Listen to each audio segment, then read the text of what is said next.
Om.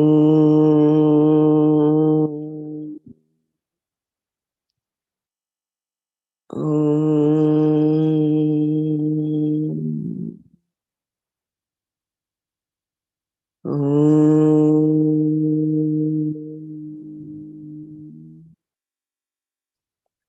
Om Brahmanandam Paramasukadam Kevalam Jnanamurtim Dvandvatitam Gagana Sadrisham Tattvamasyadilaksham Ekam Nityam Vimalamachalam Sarvadhi Sakshi Bhutam Bhavatitam Trigunarahitam Satgurum Tam Namami Shruti Smriti Purananam Alayam Karunalayam Namami Bhagavat Padam Shankaram Loka Shankaram Shankaram Shankaracharyam Keshavam Badarayanam Sutra Bhashya Kritau Vande Bhagavantau Punah Punah Sadashivasamarambham Shankaracharyamध्यमाम् Asmadacharyaparyantam Vande Guru Paramparam Vande Guru Paramparam Om Sahana Vavatu Sahanau Bhunaktu Saha Viryankaravavahai Tejasvinavadhitamastu ma vidvishavahai Om Shanti Shanti Shanti Narayanam Namaskritya Naram Chaiva Narottamam Devim Saraswatim Vyasam Tato Jayamudirayet.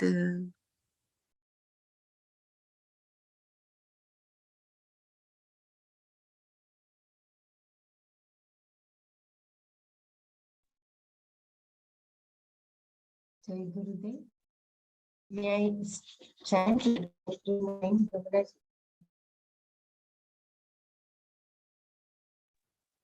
Yeah, you can chant the first few shlokas of chapter 9, Bela. Okay, okay. My voice is okay, no? Yeah, it's heard. Om Shri Paramatmane Namaha. Navamodhyaya Rajavidya Rajaguhya Yoga Nama Shri Bhagavanuvach Idam Te Guhyatam Pravakshamyanasrave Gnam Vijnana Sahitam Yajñatva Shubhat Rajavidya Rajaguhyam Pavitramidamuttamam Pratyakshavagam dharmyam susukham kartumavyayam Ashraddhana purusha dharmasyasya parantapa aprapya mam ante mrityu samsara vartmani maya tatamidam sarvam Jagadavyaktamurtina Matsthani sarvabhutani न चाहं तेष्वस्थितः न च मत्स्थानि भूतानि पश्य मे योगमैश्वरम् भूतभृन्न च भूतस्थः ममात्मा भूतभावनः यथाकाशस्थितो नित्यं वायु सर्वत्र गोमहान् तथा सर्वाणि भूतानि मत्स्थानीत्युपधारय सर्वभूतानि कौन्तेय प्रकृतिं यान्ति मामिकां कल्पक्षये पुनस्तानि कल्पादौ विसृजाम्यहम् प्रकृतिं स्वामवष्टभ्य विसृजामि पुनः पुनः भूतग्राममिमं कृत्स्नम् अवंशं प्रकृतेर्वशात् न च मां तानि कर्माणि निबध्नन्ति धनञ्जय उदासीनवदासीनम् असक्तं तेषु कर्मसु उदासीनवदासीनम् असक्तं तेषु कर्मसु मयाध्यक्षेण प्रकृतिः सूयते सचराचरम् हेतुनानेन कौन्तेय जगद्विपरिवर्तते.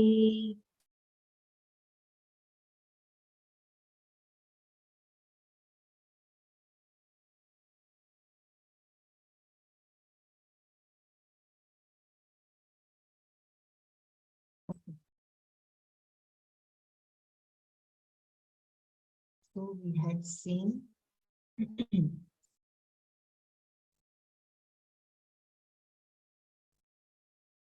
I just read the fourth shloka we had started yesterday. The last paragraph I'll just read. Mrityu samsara vartmani nivartante. They come back to the cycle of life and death. The word nivartante has two meanings. They come back or they remain. Mrityu samsara is really mrityu yukta samsara.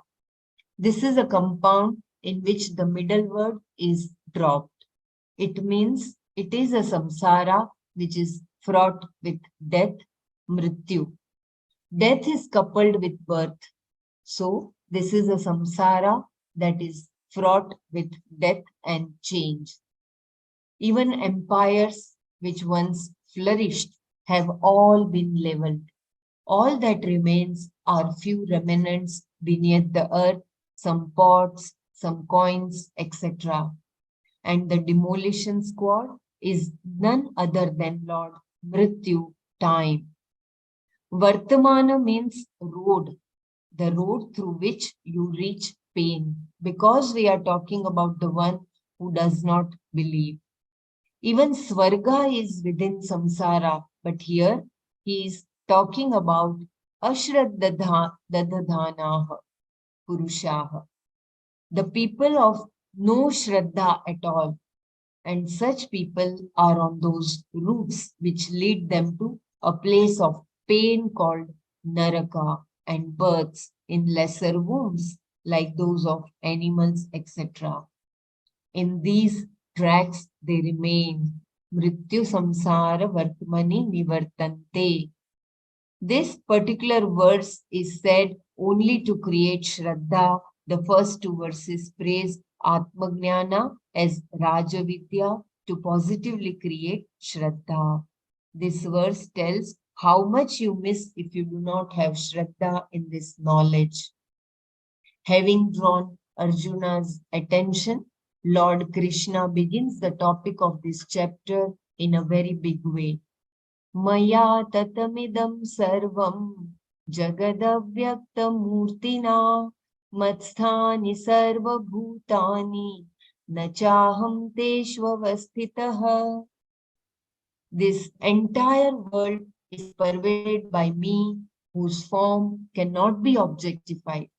All beings have their being in me, and I am not based in them.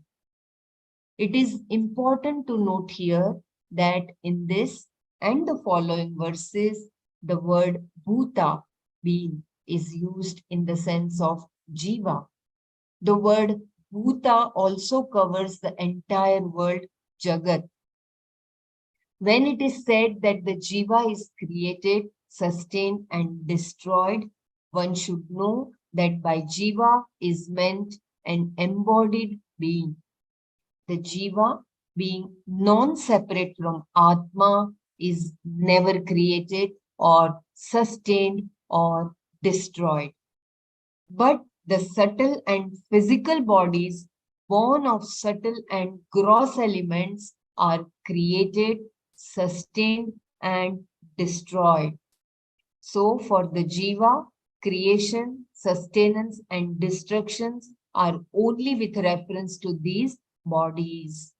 At the destruction of the entire Jagat, which includes all bodies of all jivas as well as the Jagat become unmanifest. From this unmanifest state, when all these become manifest, that manifestation is called creation. As long as he does not recognize his identity with Ishvara, this process of manifestation and unmanifestation continues for the jiva. Maya jagadavyaktamurtina, Maya jagadavyaktamurtina, tatam idam sarvam.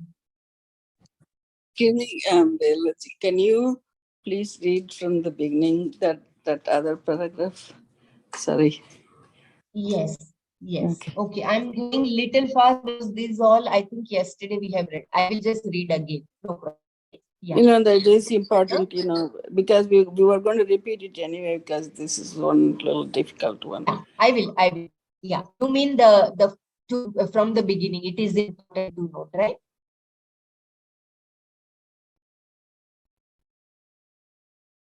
Okay, I will read the verse and the verse meaning also. Maya tatamidam sarvam jagadavyakta murtina matsthani sarva bhutani nachaham teshvavasthitah.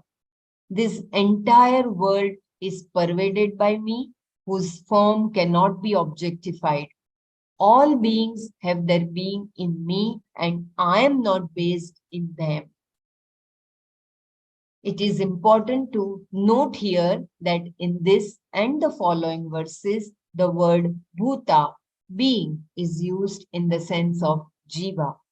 The word bhuta also covers the entire world, jagat.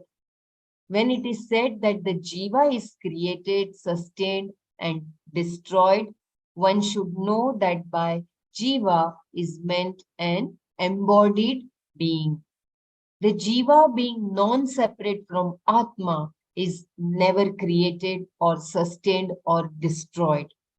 But the subtle and physical bodies, born of subtle and gross elements, are created, sustained, and destroyed. So for the jiva, creation, sustenance, and destruction are only with reference to these bodies.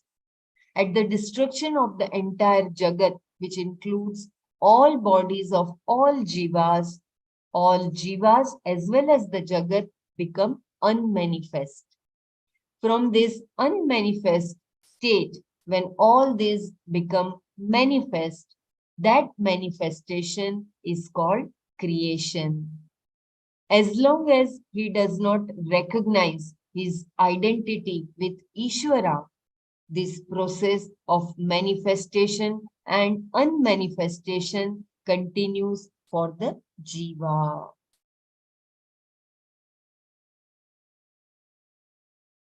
Maya jagadavyaktamurtina tatam idam sarvam.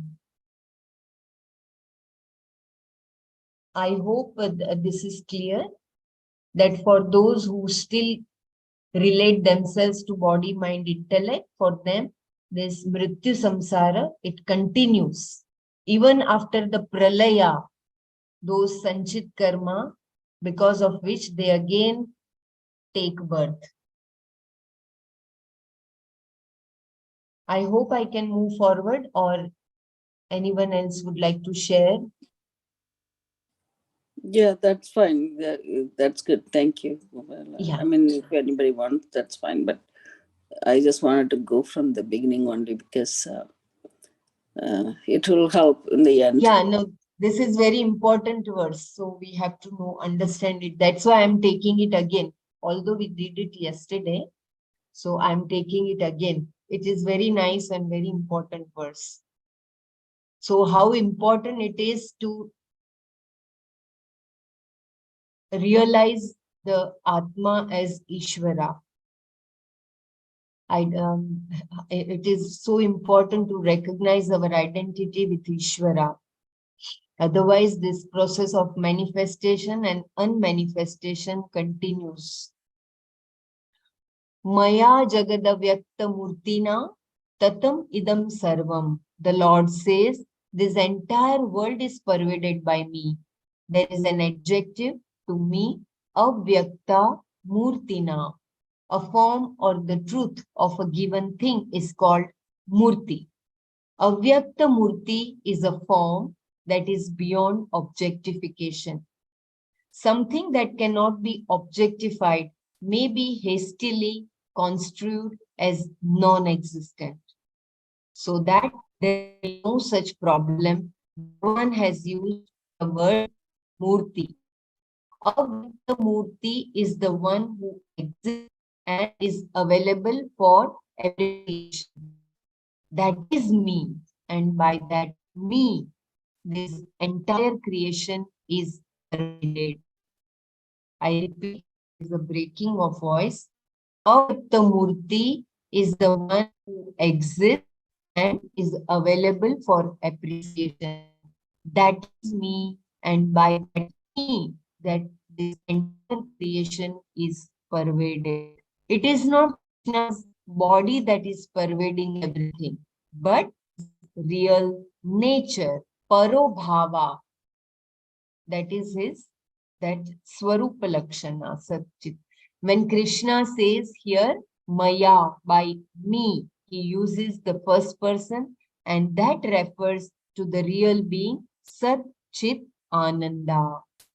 By me, that is Brahman, which is Sat Chit Ananda, in the form of existence, consciousness, not limited by time, space, or any object. This entire world is pervaded.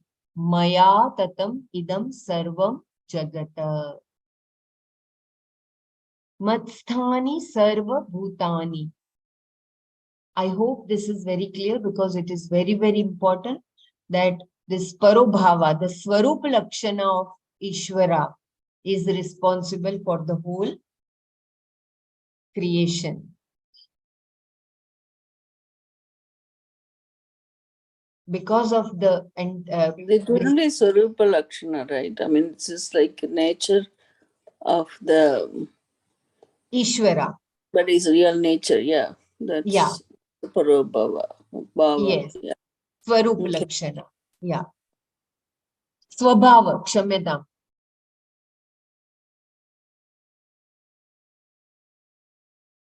Sat Chit Ananda.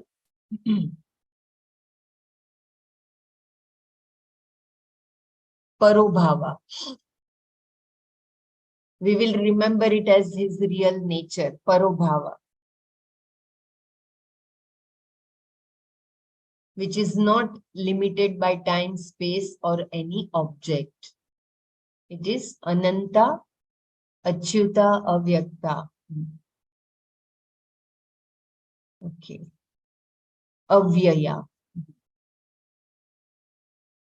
Matsthani Sarva Bhutani. Things that are born are called bhutas. Because they are born, they are subject to change. Akasha, Vayu, Agni, Apah, Prithvi are all bhutas. Then out of these bhutas, a number of systems, lokas were born. And in any loka, there are many forms of physical bodies, each with their own subtle body, all made of the five elements, the Panchak Bhutas, according to our five elemental model. Out of these five Bhutas, subtle and gross, come all the lokas and the embodied beings within them. Together, they are called Sarva Bhutani. Even the Ahankara is included in these Bhutas. All thoughts are created and have their being in one uncreated Atma. Therefore, Krishna says, Matsthani Sarva Bhutani. All beings have their being in me. And without me, there will be no being at all. Shankara says, anything without an existential status is not available for empirical transaction. Nahi niratmakam kinchit bhutam vyavaharaya avakalpate. He introduces this sentence to illustrate an important point. All beings upon inquiry prove to be mithya. Whenever you analyze any object, it is reduced to something else and is therefore purely nama rupa.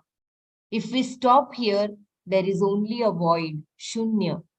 If at the bottom of everything there is shunya, there will be no transaction, vyavahara at all.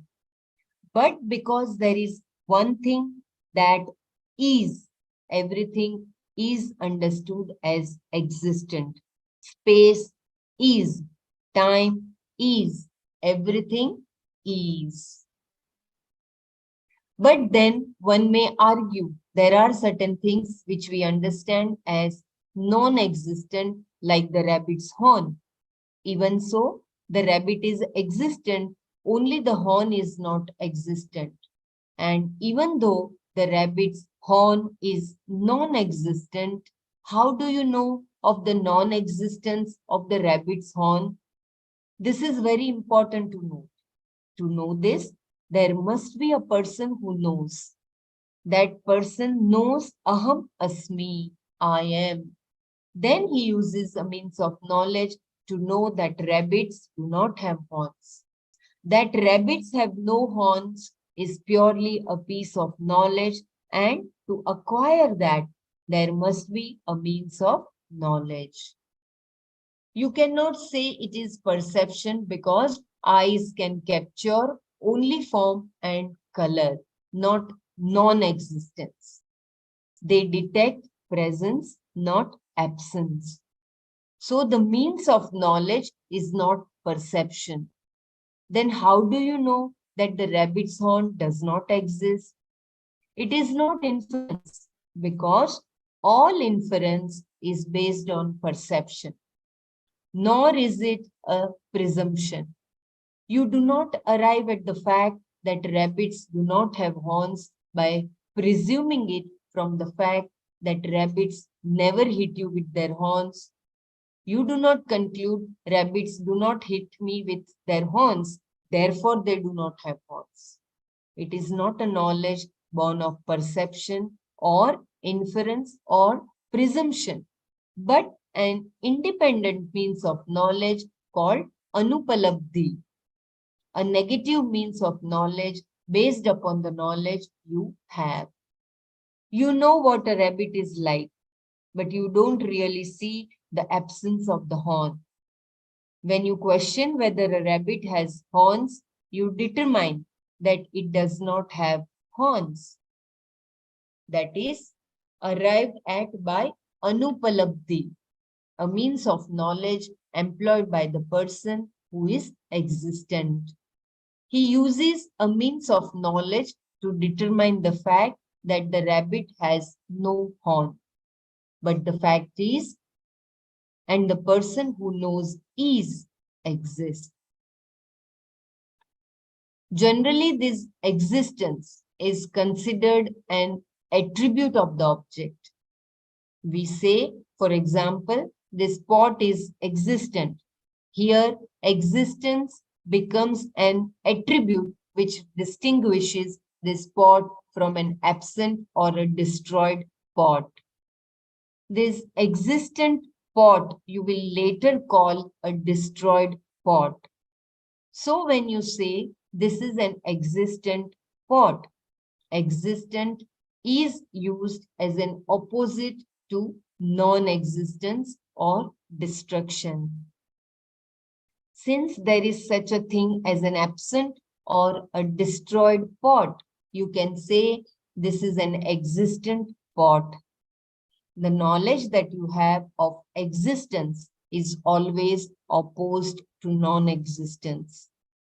The fact that it exists only means that it is not yet destroyed. This is how our buddhi grasps existence, and because of that, it is always an attribute imputed to an object. So here our buddhi is so much used to the nama rupa. So that is why we consider it as an attribute which is imputed to an object. Existence is not an attribute. Vedanta just reverses this orientation. In fact, its whole intent is only to dismiss this orientation. It says existence is not an attribute. It is unlike anything that we know. To this existence, it is the objects that are so-called attributes. I repeat this, existence is not an attribute. Vedanta just reverses this orientation. In fact, its whole intent is only to dismiss this orientation. It says existence is not an attribute. It is unlike anything that we know. To this existence, it is the objects that are so-called attributes. Let us look at it in a simple form. Suppose I say this is a gold chain. Here the gold becomes the attribute, the chain, the substantive. This is not a mere linguistic orientation. It reflects an orientation in my vision, my way of looking at the world, and myself. It means that I see myself as a mortal being who is existent now, subject to aging, subject to time, and is going to be destroyed one day. All these are involved in this simple statement. In Vedanta, we reverse this vision. If you say gold chain, chain has the status of a substantive and gold an attribute. Do you add some gold to the existent chain? If you do, it is a gold-plated chain, not a gold chain. I'm talking of a gold chain. In fact, all that is there is gold. Chain being purely a nama, this is an entirely different vision. The gold becomes existent, satya, and the chain becomes nama rupa, added to gold. Why seemingly? Any addition should bring an addition to the gold. Here I find the chain's appearance does not bring any addition or to the gold.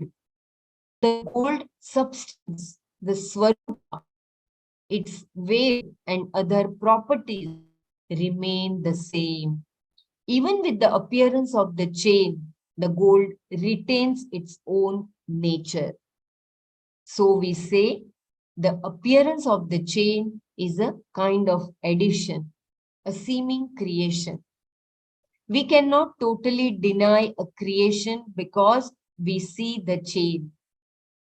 Even so, it is only a seeming creation because there is no beginning of a substantive. The gold has been, the gold is, and gold will be. There is no real chain at all.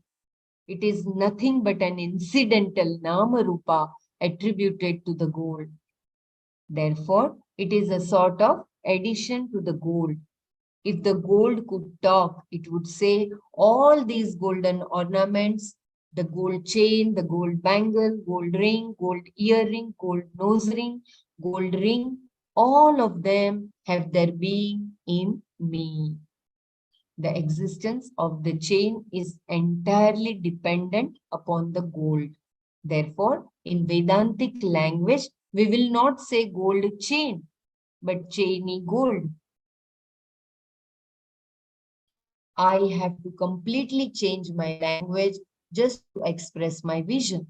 In fact, it is not really the language we have to change, but our vision. When I say gold chain, I must know that what I am saying is that the chain is gold. So beautiful. Similarly, if we say this entire creation is Ishvara, it means The creation is the attribute. Ishvara is the substantive, Vastu. Paramatma is Satya, and the entire creation is nothing but Namarupa. Therefore, Krishna says, Matsthani Sarva Bhutani. All beings are in that existence which is I, the Atma. Sarva Bhutas include my body, my senses, all that I know, my ahankara, and even ignorance.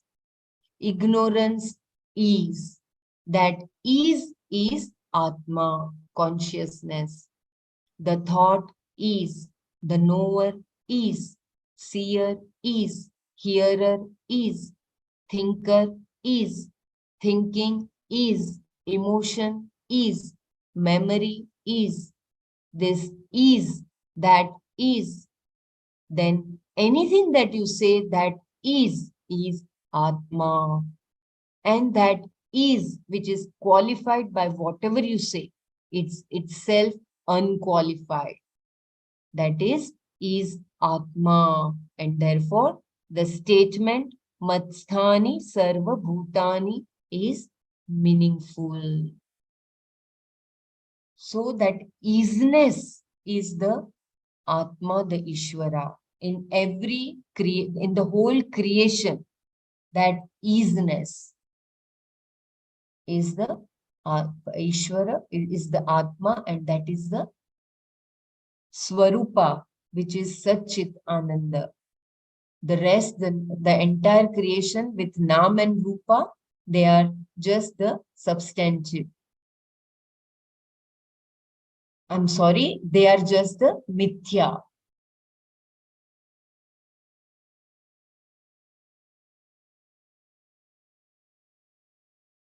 I hope I can go ahead if you want me to repeat anything, or someone can simplify, because I don't want to There's just few more paragraph to finish that Mastani thing, When you yeah. finish it, then we can probably think, summarize it. If we have doubt, we can go over.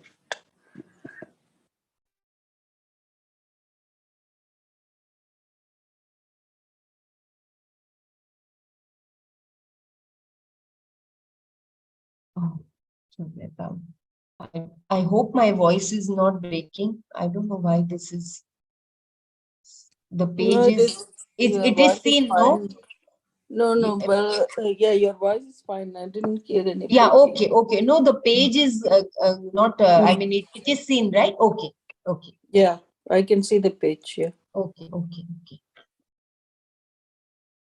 Now it is clear what was meant by Maya Tatam Idam Sarvam.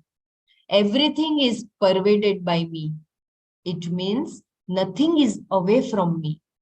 In anything that is, that consciousness is the Atma.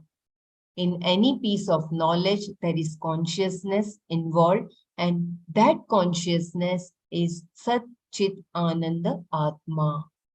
And it is avyakta because it is not an object. The means of knowledge we have can only bring the objects to light. But the object is, and that is yourself. This is something we appreciate not in the way we are used to, because the one who appreciates is also pervaded by the Atma, as is the knowledge of the object and the object itself. The Atma is self-evident, not an object that is to be known. First, the Lord said, by me all this is pervaded, maya tatamidam sarvam. This means that the Atma is in every being. Next, by saying, all beings are in me. Matsthani sarva bhutani. He completely changes the situation. In this particular expression, there is a potential problem. All beings are me, in me. Does the Lord have Adhar? adheya, connection with the world? I repeat, does the Lord have adhara, adheya, connection with the world? There is a common notion that in every heart there is a divine spark. The Atma is looked upon as something located in the buddhi of every being. According to this, the buddhi can be construed as the basis, the Atma as the base, with a basis-based relationship between the buddhi and the Atma. I repeat, it is very beautiful line. There is a common notion that in every heart there is a divine spark. The Atma is looked upon as something located in the buddhi of every being. According to this, the buddhi can be construed as the basis, the Atma as the based, with a basis-based relationship between the buddhi and the Atma. To eliminate any such notion, Bhagavan says, Nacha aham teshu avasthitaha. While all of them have their being in me, I am not in any of them. We have hundreds of paradoxes like this. The meaning is simple. All of them are in me, but because you may think that I am located in them, I say that I am not. They are all located in me in the sense that I am the Sat of all things, like gold is the Sat of all things golden. In every gold chain, there is gold. Gold is not located in the chain. The chain is gold. The gold does not exist in chain in the sense that it does not depend upon the chain, which is only the Nama Rupa. The very existence of the chain is because of the gold. If the chain is, the isness is nothing but the isness of the gold. Therefore, gold does not exist in chain, whereas the chain exists in gold. One is Satya, the other Mithya. Satya does not exist depending upon Mithya, but Mithya cannot exist without Satya. That is the whole intent here. So, Atma is the substratum on which the whole Jagat exists. So all of them exist in me. Mat sthani sarva bhutani. Mat sthani sarva bhutani. But I do not remain located in any one of them. Nacha aham teshu avasthitaha. I becomes the So basis. that previous paragraph, yesterday we were talking about this. Is it the sorry the what do you call that? Satya, like we talked about, the Brahman is independent of all of this. I mean, that's the reason it said, I am not based in them. Nachaham teshu avastita. While all of them have their being in me, I'm not in any of them. Correct. That is like he's independent of that beings. Correct. I mean, yeah, the creation. Yes. It is like a substratum, it's a medium which is required for the whole creation to exist. That isness, for that he is the substratum.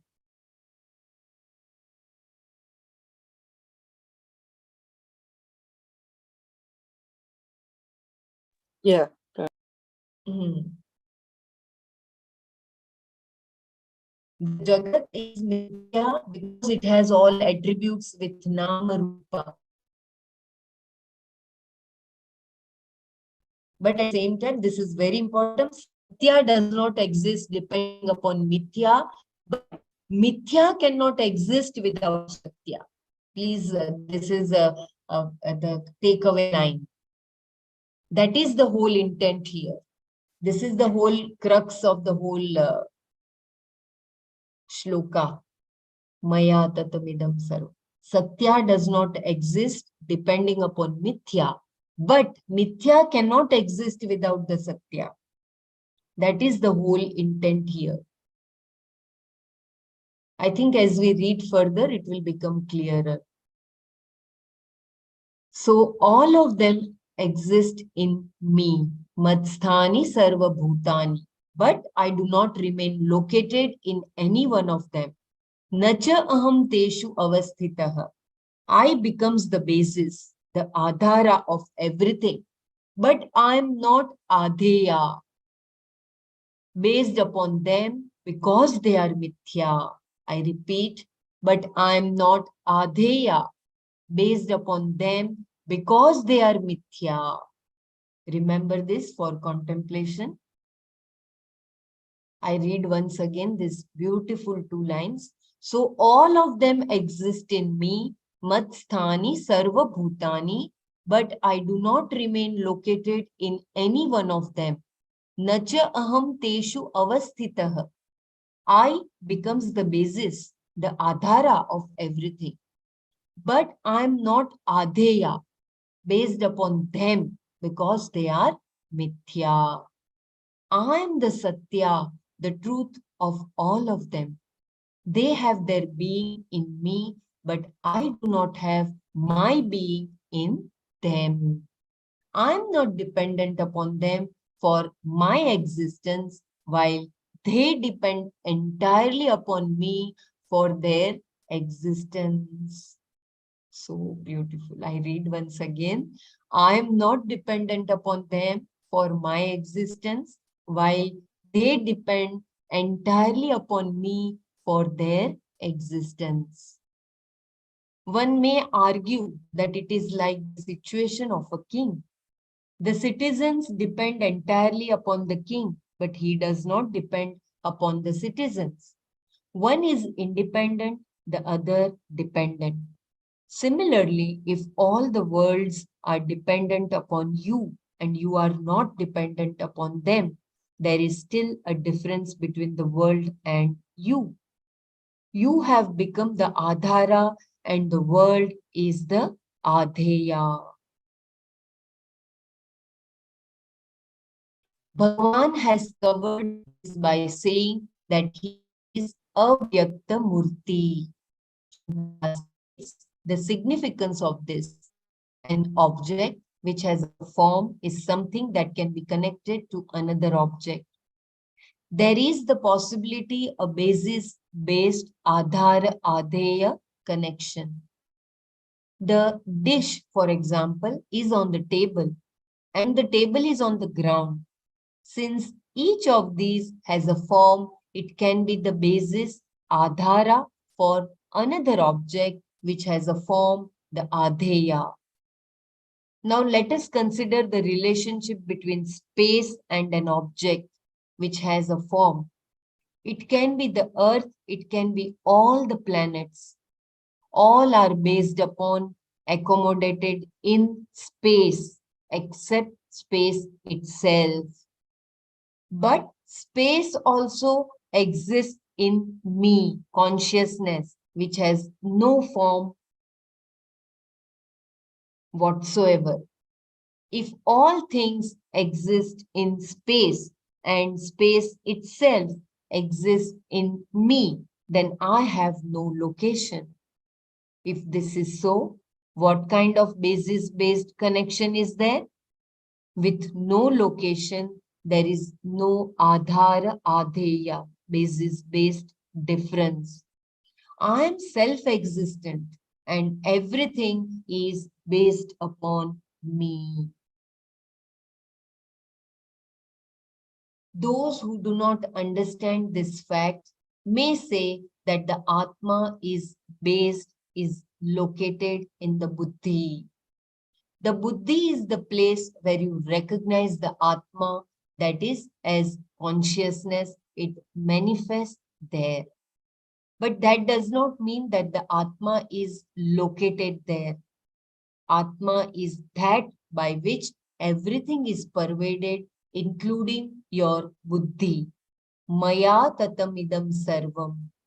Buddhi, after all, is a vritti, and every vritti is nothing but Chaitanya Atma.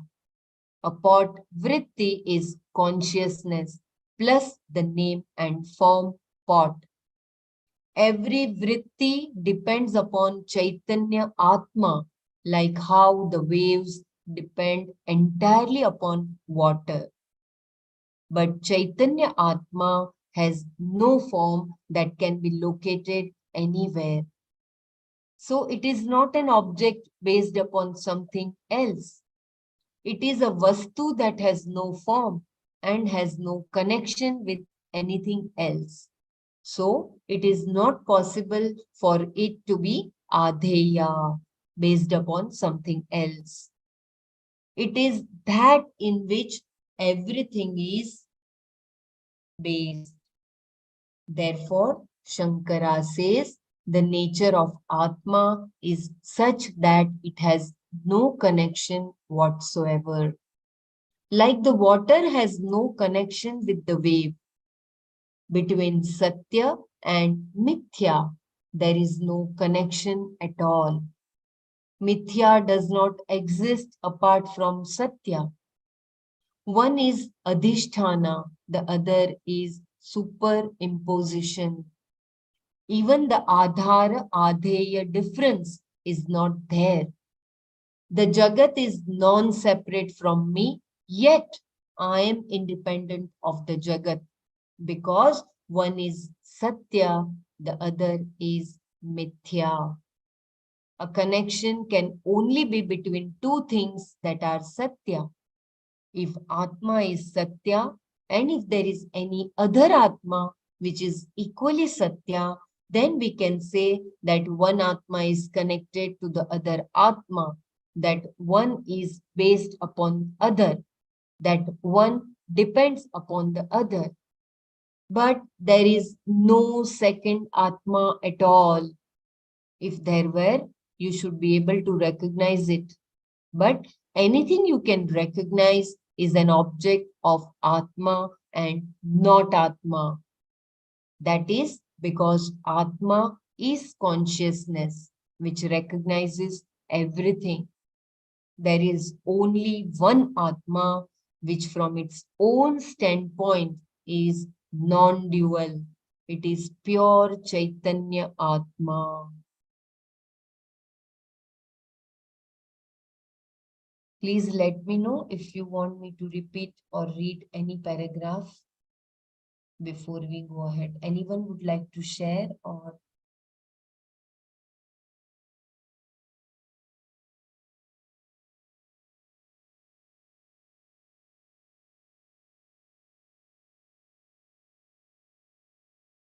So as per my little understanding, there is like the example of Swamiji has given about the gold and the chain, the ocean, the waves and the ocean.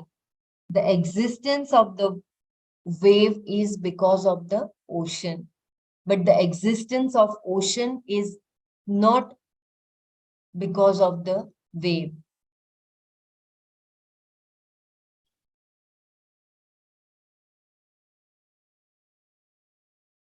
So that is why there is no connection between Satya and Mithya. There is no connection at all. Mithya does not exist apart from Satya. One is Adhisthana. Please remember this. One is Adhisthana. And the Nama Rupa, what we call, they are all superimpositions. Orientation, they are all Shobhana Dhyasa. So even the Adhara Adheya difference is not there. The Jagat is non-separate from me, yet I am independent of the Jagat because one is Satya, the other is Mithya. So beautiful. Anyone would like to share or please let me know or we go to the next verse because these two verses are interrelated. So I believe we should read the second verse as well.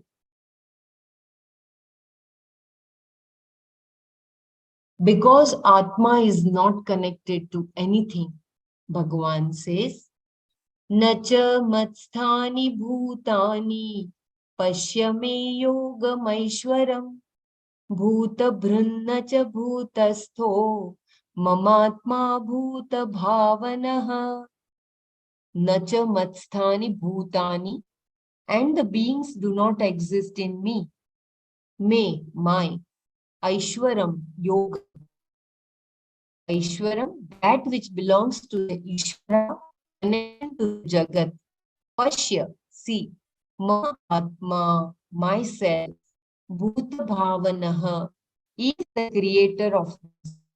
Bhuta Brut, the sustainer of beings. Nacha Bhutasthaha, and not residing in the beings. Nacha matsthani bhutani me aishwaram yogam pashya mama atma bhuta bhavanah bhuta bhrit nacha bhutasthaha, and the beings do not exist in me. Look at this Aishwara, connection of mind to the Jagat. Myself is the creator of the beings, the sustainer of the beings, and yet is not residing in the beings. I repeat, and the beings do not exist in me. Look at this Aishwarya, connection of mind to the Jagat. Myself is the creator of the beings, the sustainer of the beings, and yet is not residing in the beings. First, Bhagavan said, all beings have their being in me, Matsthani Sarvabhutani. Now he says, and the beings do not exist in me, Nacha Matsthani Bhutani. This removes any possible notion of Bhagavan being the Adhara of all these beings. If Atma is only one and everything is dependent upon Atma, there is duality and Bhagavan would be a huge samsari, because a samsari, after all, is someone with a number of dependents. To rule this out, he completely reverses his language and says, all these beings and things do not exist in me. It is like the clay saying, the pot exists in me, then after thinking it over saying, in fact, the pot does not exist in me. All that is in me is clay. I exist in my own right and do not depend upon the pot. Their clay is Satya. Anything else has no independent existence. It is only Nama Rupa. Similarly, every thought is me, but in me there is only Chaitanya. If you turn your vision toward Atma, there is no thought there. And for that, you need not do anything. When one thought has gone and another is yet to come, what obtains is consciousness, the Atma, independent of a thought, independent of the whole Jagat. That consciousness is the nature of the Atma, and in its Swarupa, there are no beings. Having said this, he says something more to make it clear that there is no contradiction in what he has said, what he has just said. He says, Pashya me yogam aishwaram. Pashya means look, understand. The word Aishwaram is an adjective to the word yoga and means that which belongs to Ishvara. Yoga here means connection. The Lord says, look at my connection with the Jagat. Pashya me yogam Aishwarya. This is the yoga, connection of the cause, Paramatma, with the effect, the Jagat. In any cause-effect relationship, The cause is independent of the effect, while the effect depends upon the cause.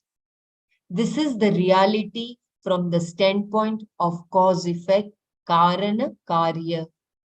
If you go one step further and look at the cause, karana, is there an effect, karya? You find that all that is there is only the karana, because the karya is nothing but the karana in another form.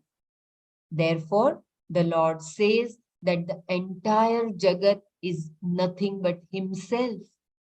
The cause of the entire Jagat is Ishvara, and therefore it is all Ishvara's glory. Therefore, He says, Pashyame Yogam Aishwaram. If this is the nature of the Atma, then along with Bhagavan, you can say the same thing. Along with Krishna, Arjuna can also say, Maya tatam idam sarvam. All this is pervaded by me, because he understands that the Atma pervades everything and there is no second Atma available. In the Atma alone, all the beings exist, and at the same time, the Atma is free from all beings. Because this is the nature of the Atma, anybody who understands this can say, Pashyame Yogam Aishwaram. Look at my connection, my glories. All paradoxes are glories. Atma is the cause of everything, and the recognition that takes place about this Jagat is that Jagat is also I. I repeat, this is a takeaway sentence. All paradoxes are glories. Atma is the cause of everything, and the recognition that takes place about this Jagat is that Jagat is also I. But when beings do not exist, what do I have to talk about? All I see is Brahman. There is no Jagat here. Nacha matsthani bhutani. There is no connection between the Atma and the Jagat, because there is no second thing belonging to the same order of reality to get connected.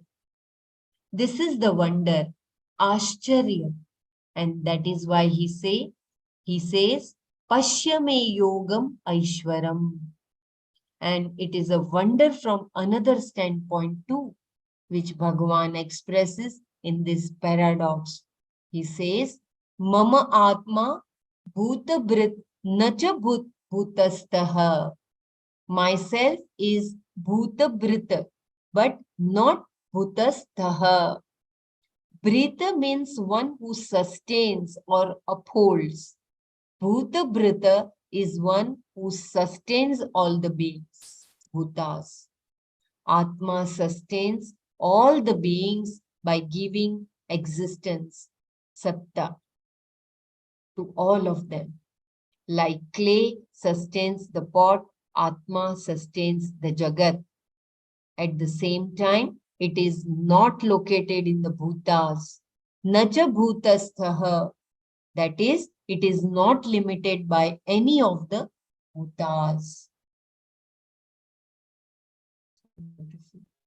When the Lord says he is the Bhuta Brita, he is not engaged in this very big task of sustaining the world. That is why Lord Vishnu is portrayed as lying down. Shayanaha Sarvam Bibharti. Lying down, he sustains everything, just as Atma Chaitanya sustains your thought without getting involved in any manner. Such a beautiful, this was mentioned by Swamiji earlier also. I repeat this. That is why Lord Vishnu is portrayed as lying down. Shayanaha Sarvam Bibharti. Lying down, he sustains everything, just as Atma Chaitanya sustains your thought without getting involved in any manner. The meaning is there is no connection, Sangha, in any manner. Further, he is not located in the bhutas.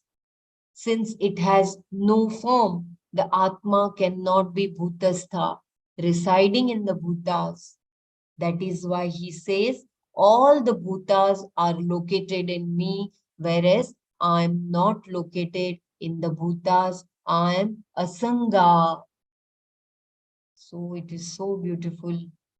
It is Atma is asanga. I think we should stop here. If you want me to repeat any paragraph, do let me know. I will just repeat the shloka, what we did, 2 shlokas.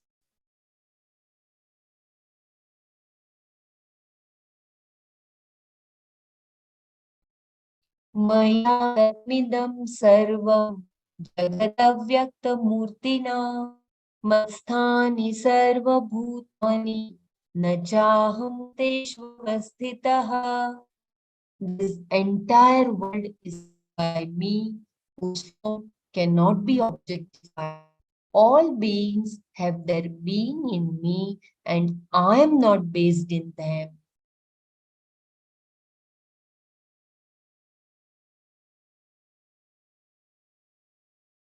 न च मत्स्थानि भूतानि पश्य मे योगमैश्वरम् भूतभृन्न च भूतस्थो ममात्मा भूतभावनः. And the beings do not exist in me. Look at this Aishwara connection of mine to the Jagat. Myself is the creator of the beings, the sustainer of the beings, and yet is not residing in the beings. So beautiful. So, asangoham asango.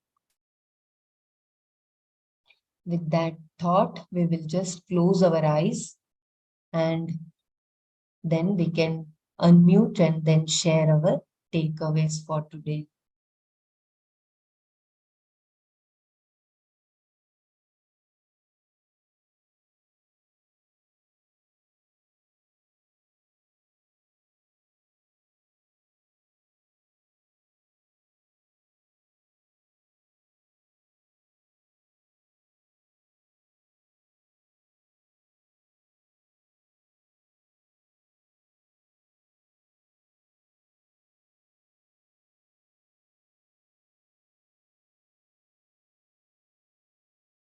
Hari Om, Jai Gurudev.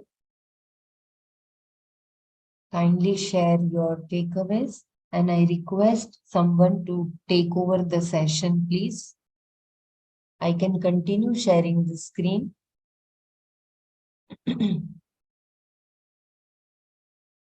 I think Brahmaraji has, if Brahmaraji is there, kindly.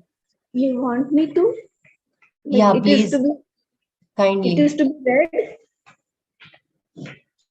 Yeah, Renu, Dr. Renu has written, all things exist in space and space itself exists in Atma and Atma is pure consciousness. So beautiful. Yeah, it is very true. And it is one. That Atma is one with Ishvara and it is Asanga. Yeah, kindly take over and kindly share your takeaways from the session. Jai Gurudev. It's already 8:35. So are we supposed to stop here now? I'm sorry, my dear. It is already India time 8:35. Yeah. So are we supposed to do the Manana now or further? Yeah. We still have 10 minutes. So 8:45 we start the chapter 6. Okay. So from where I should read it? No, this is chapter 9 only. Right now, we just share our takeaways from chapter 9, the 2 shlokas which we did today. And then after 10 minutes, We can start with chapter 6. Okay.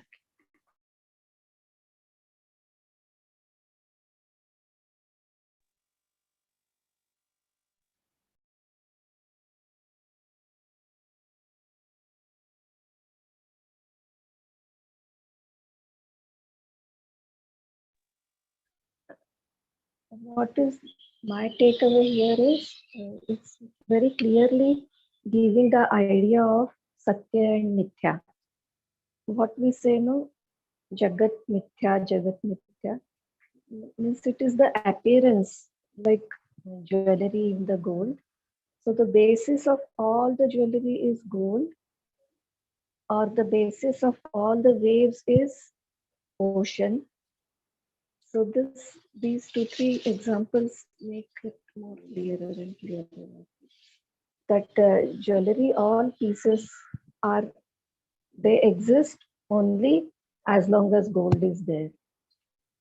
But without gold, there will be no jewelry.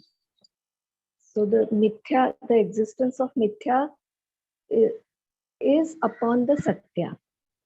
If the satya is not there, then there is no mithya at all. But without mithya, satya is always there through and through. Jai Guru.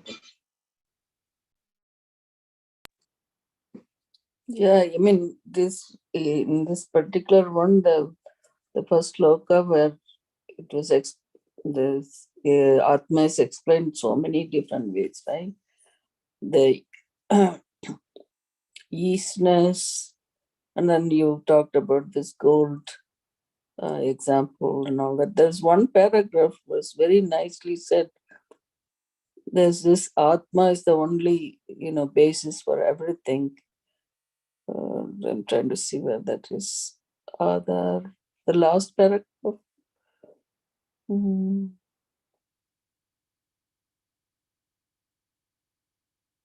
yeah. Mm, I'm trying to see that. I have one question here. Mm-hmm. See, when we are so much into the mundane things which are happening, but it has to happen in certain ways. And that is why our whole this thing is involved, our intellect, our mind, and our presence of mind, everything is uh, there in the mithya, moment to moment, because certain things are need to be organized and it should be conducted in some ways, and so many obstacles come, this and that, and then all kinds of negative, positive, emotional also come, and everything happens, all the melodrama and everything, and then but then when we are so much involved into the mithya thing, then how to really keep be steady in that satya. Mm, that is the $1,000,000 question, right? Yes. I mean, once you, the thought has to be there all the time, right? Like we don't want to, I mean, knowing, this is what I was, the last line that first the Lord said, by me, all this is pervaded. Maya tatam idam sarvam. That was really nicely said, that he explained so much the easiness part, that everything is, when we say that anything that you say that is the Atma, that is which is qualified. So without it, nothing exists. Like, so that is the bottom line we have to remember. This whole mithya is not there if satya is not there, like which you said already, right? So Now, in the midst of something, when it is going on, uh-huh. and you have to participate 100%, whatever is happening this moment, though we know that it is mithya, but still you Yeah, have to be in it right. 100% with its pluses, minuses, all Yeah, kinds of things are yeah, you coming, remember and there was this, it is more of unattached. You are there, in that one example that Yamuna, where Krishna said the gopis, you take the food to this rishi, right? And then whereas the Krishna also said that you take the food, you have to say I'm brahmachari. But then he's doing all these things in the name and form part, which is all the mithya. Then you're there, but then you're not there. It's kind of you know, you are in the in this world right now, and but then you're not there. But getting this knowledge is that the basis, right? So um we are doing you remember the karma yoga part where they say you do all the karma but you're not attached to it. Like that rishi ate all the food, but then he said, I didn't eat anything. You tell that river that I didn't eat anything, then it will give it away. How can you say that he ate it? But that is what I mean. They say like you're not. Hmm, That much you should be established in that satya, that yeah, he could the body needed the food or whatever, he has eaten all that, but he right. is established in satya, so it doesn't matter to him. That's why he could say that I have not Yeah, eaten. Didi, is exactly. this So sakshi bhav, है ना? You are even there, then, Ah, sakshi bhav, na? yes. Like everything that is is happening, you are observing, you are doing, but you you can see it like an observer as well, that okay, this is happening. But we yeah. have to be But in that state yeah, all the and time. also the when they explained in this one, this particular one, when you read it earlier, it's all matter, like this body, like this gross body and subtle body, including the mind and everything else, um, is what do you call that, matter. Just it's what do you call that, it's part of the mithya, right? This, it's not this. That's why when say we are, I'm not this body, I'm not this mind, I'm not this, like the negating part, like when you talk, trying to realize this atma, where is this atma, right? So when you doing that, so what I want to tell you, so how you try to constantly revel in that satya is the knowledge is, um, the by not attached to it. That's the only way I can explain that. You know, you're doing it, but then you're not attached to it, um, and also But the you are sun. 100, but you are 100% involved in it, right? You are Yeah, involved um, what I would 100%, then like to, only. sorry. Yeah, please go ahead. Yeah, I'd like to come in here and say that Atma is not the doer. It is simply full of awareness and it is observing whatever the body mind complex is doing.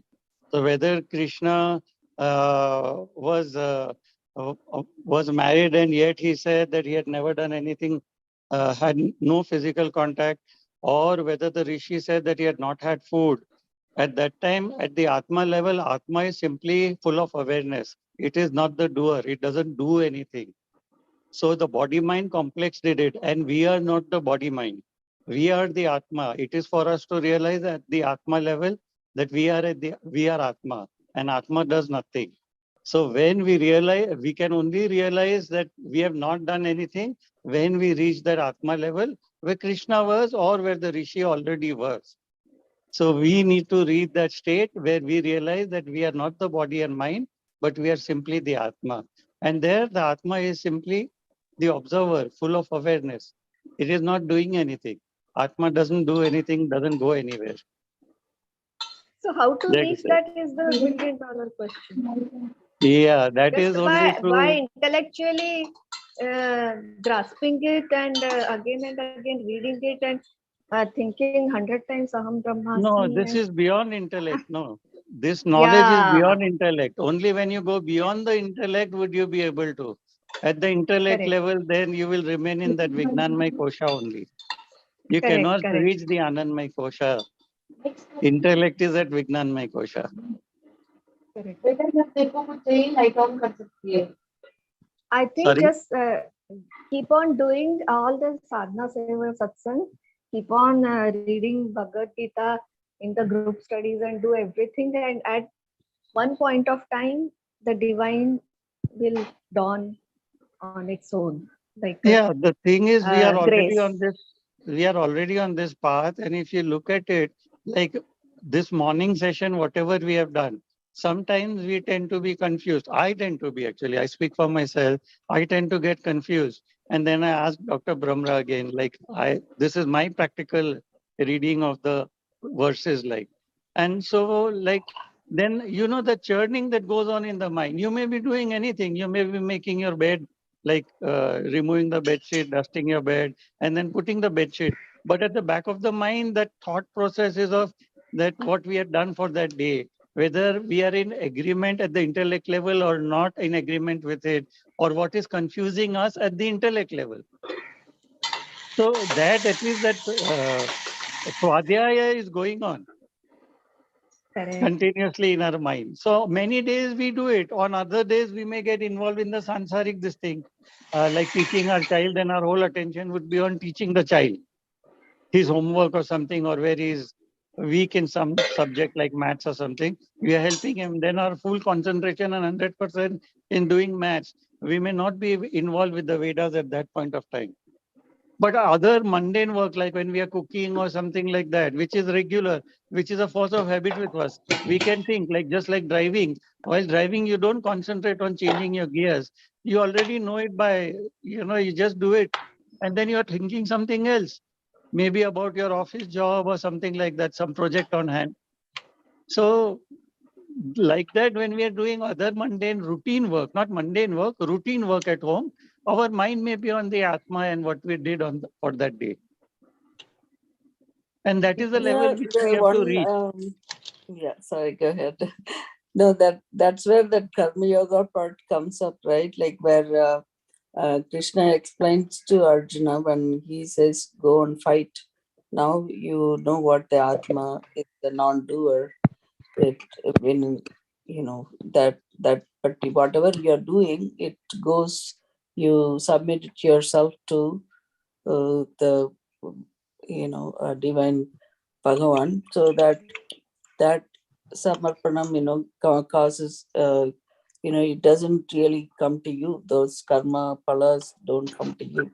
So when you say you are involved doing things, that you do it with that arpana, what do you call that? That buddhi, that prasada buddhi or something like that.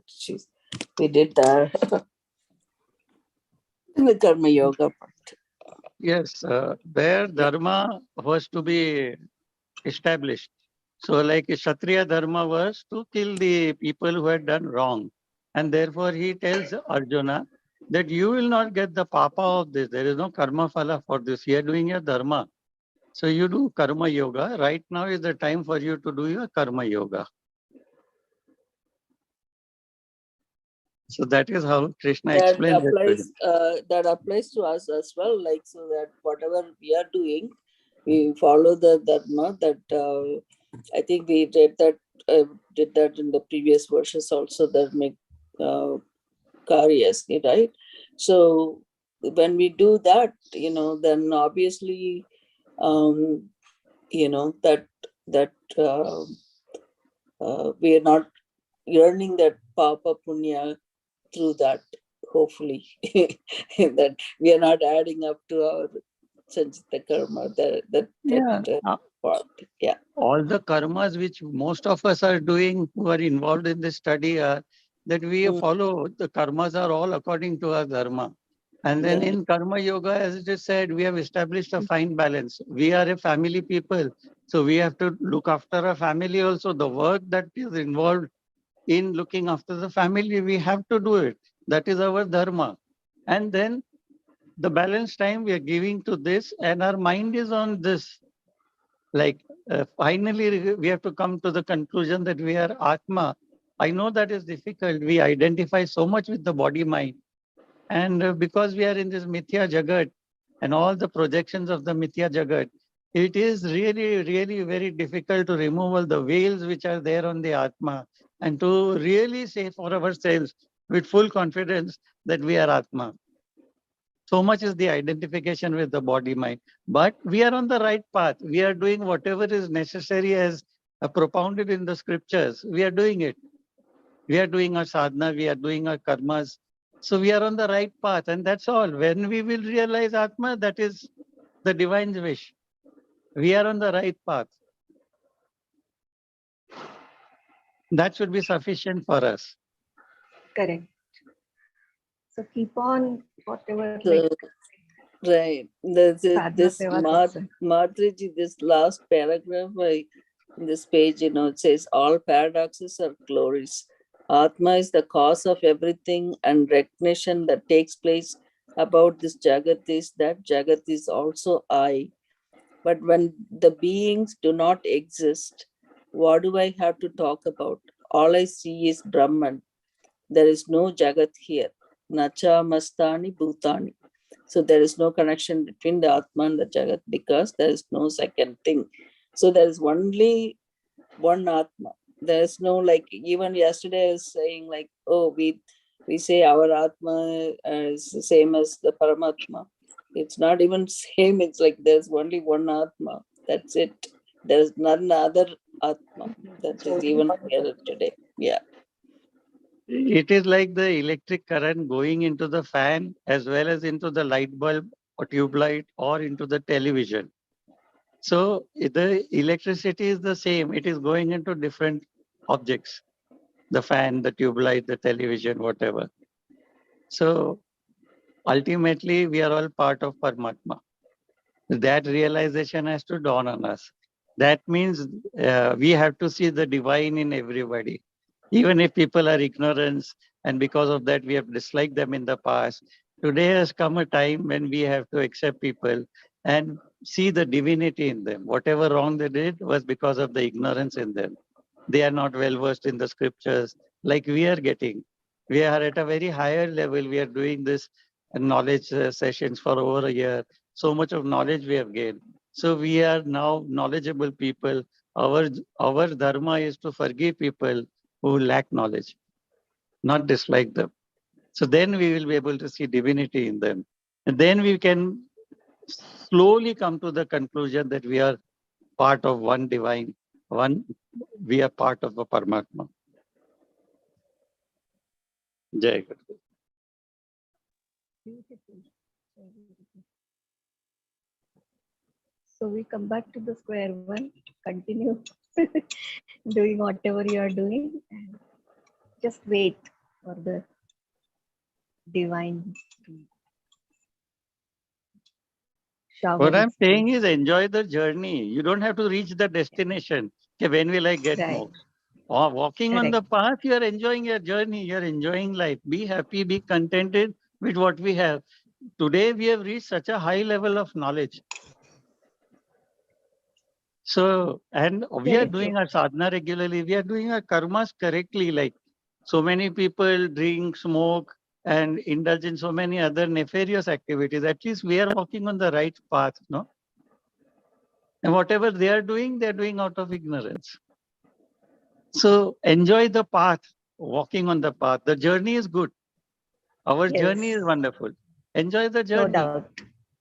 Forget about what we are going to get in the future, whether we'll get moksha or not. This journey is full of moksha for us. We are happy, we are contented. How many people can really be happy and contented? How many people don't get their minds disturbed? We are at a level where our minds don't get disturbed easily. Sometimes, okay, we are human beings, but we don't get disturbed so easily. So that we have attained, we have reached. Anger is less, fear is less. Our acceptance of people is there. We don't dislike anybody. Jai Gurudev. There's Awareness wonderful has sharing increased. going on. Yeah. Awareness has also increased, no? Just Narsi two things I wanted to share. One was Like yesterday also we discussed this. It is not that we are part of Paramatma or part of Brahman. We are Brahman. That is one. And the second is when Madhuriji was asking about we're doing all of this. I think it is the number one is that asangoham, the feeling, that state of asangoham, that is one. And being in a state of Shraddha, being in a state of faith. Like Percy ji very beautifully put up, said we are on the right path, so not to worry, to drop the worry.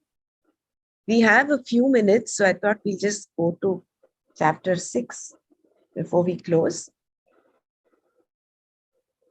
To hurt others is to be hurt in the process. Here we're talking about the 32nd verse. Atma upamyena sarvatra sarvam pashyati yojuna sukham va yadi va dukkham sayogi paramo mataha. So to hurt others is to be hurt in the process. No one can hurt another without getting hurt in the process, even though it may sometimes seem to be otherwise. We see this even in tennis matches. You begin with love and then you fight to win. And when you do win, you are ecstatic. On the way to the net to shake hands with your opponent, you jump up and down and throw your racket into the air. You're very happy until you see the other person's sadness in having lost.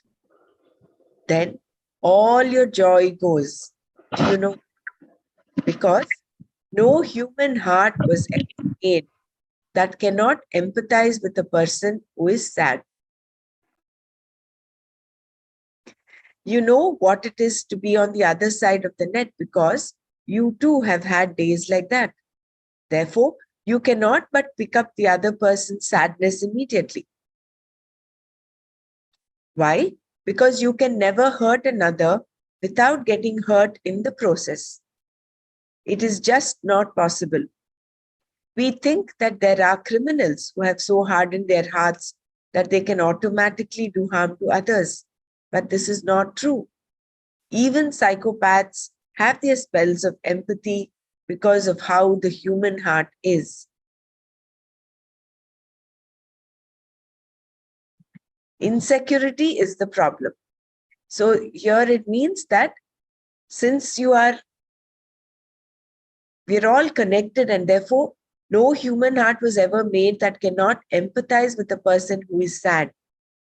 There's a sad person, you cannot remain completely happy. And even for a fraction of a moment, you tend to get affected by that sadness. Insecurity is the problem. Should we do this? Yeah, I think we'll just finish this part here. That you cannot hurt another without being hurt in the process is a fact for which there is a very simple rule. All human beings must follow what we call the order of dharma. This is the common basis for everyone, although it is not commonly pursued because of a fundamental insecurity. This fundamental insecurity is the human problem. The insecure person acts in unbecoming ways because there are priorities for the person based on likes and dislikes.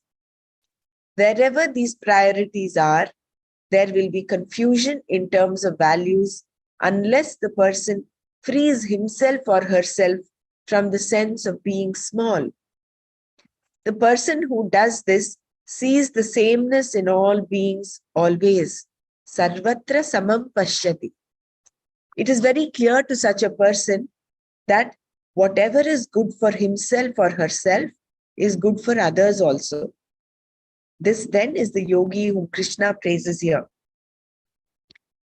Even a mature person who tries to follow dharma will breach it now and again because some priority or other will always be there. Thus, you find that there is legitimate criticism, legitimate hurting. Because you cannot always take the hurt, sometimes you will hurt back. And this is considered to be legitimate in human interaction. Only a jnani is able to view sukha or dukkha in the same manner, and therefore only a jnani can be free. This is why, with reference to all people, he or she is considered to be the most exalted. Sayogi paramo mataha. Thus, we have these two ways of looking at the verse. The first in keeping with the Shastra, and the other in terms of behavior. One refers to the vision of the person, and the other is expression in one's interaction. This much having been said, the topic of dhyana yoga, meditation, contemplation is complete. In fact, Krishna has actually covered the topic twice in two different ways. Thinking that he had done a good job, Krishna may have sat back a little bit. Seeing that Krishna had finished, Arjuna thinks it is a good time to ask a question, and does so in the next two verses. These verses make the nature of Arjuna's problem very clear. Yeah, here Matriji's question is answered somewhat. Yeah. Two No. ways looking at the words, like one is keeping up with Shastra, and the other one is the behavior. Terms of behavior, exactly. And earlier also he had said, you don't need to do great things. You just look around your own behavior, your relationship with how you're dealing with your relationships, what is happening in your mind. So if we can work on that and apply this, sukham va yadiva dukkham, he is samam pashyati. He looks at sukha and dukkha in the same manner. If we are able to do that, then we have almost reached there. It is sa yogi paramo mataha. That yogi is the most exalted.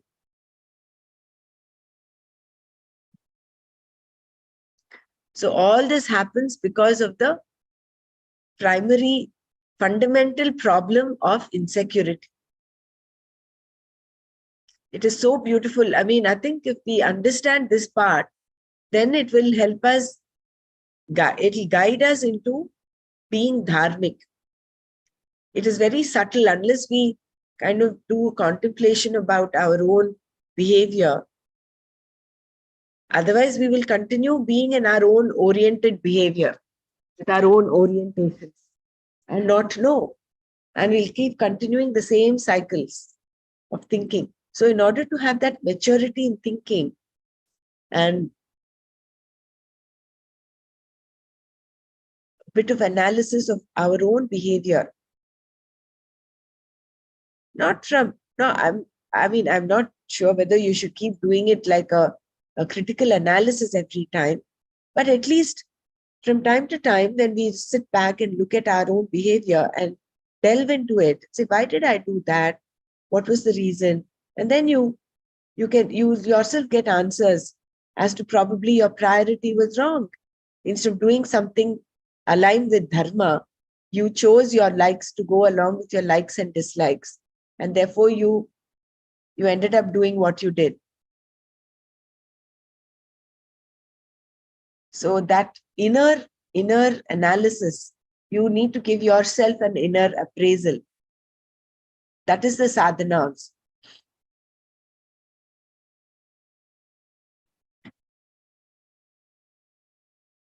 Anyone wants to share anything? Otherwise, we close here today. There is very thin line, like doing the swadhyay, when that moha or attachment, entanglement, very small, this thing comes up. This ahankara is very elusive. Sometimes it is very prominent. It is you understand that it's ahankara, but so many elusive ways, like Rajima had mentioned, like it has 100,000 headed ahankara it is. So that ahankara keeps popping up in so many ways. And that if you're following that, then probably there are chances of you sidestepping dharma, because you want to satisfy your ahankara. Ahankara also stems from that insecurity.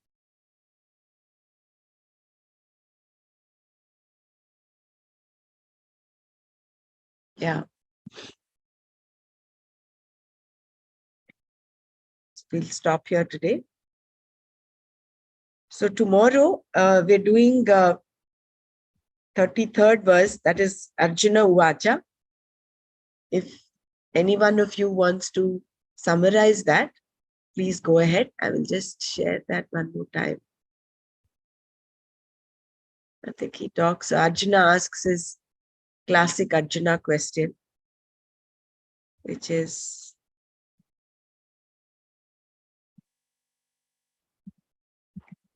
Arjuna Uvacha Yoyam Yogastvaya Proktaha Samyena Madhusudana Etasyaham na pashyami Chanchalatvat Sthitim Sthiram. This yoga that you have talked about as sameness, O Krishna, I do not see its steady vision due to agitation. So if any of us can go through this verse, and let's all go through it, and any one of us can present the summary tomorrow. Jai Gurudev. Om Loka Samasta Sukhino Bhavantu. Om Shanti Shanti Shanti. Om Tat Sat Shri Krishnarpanamastu.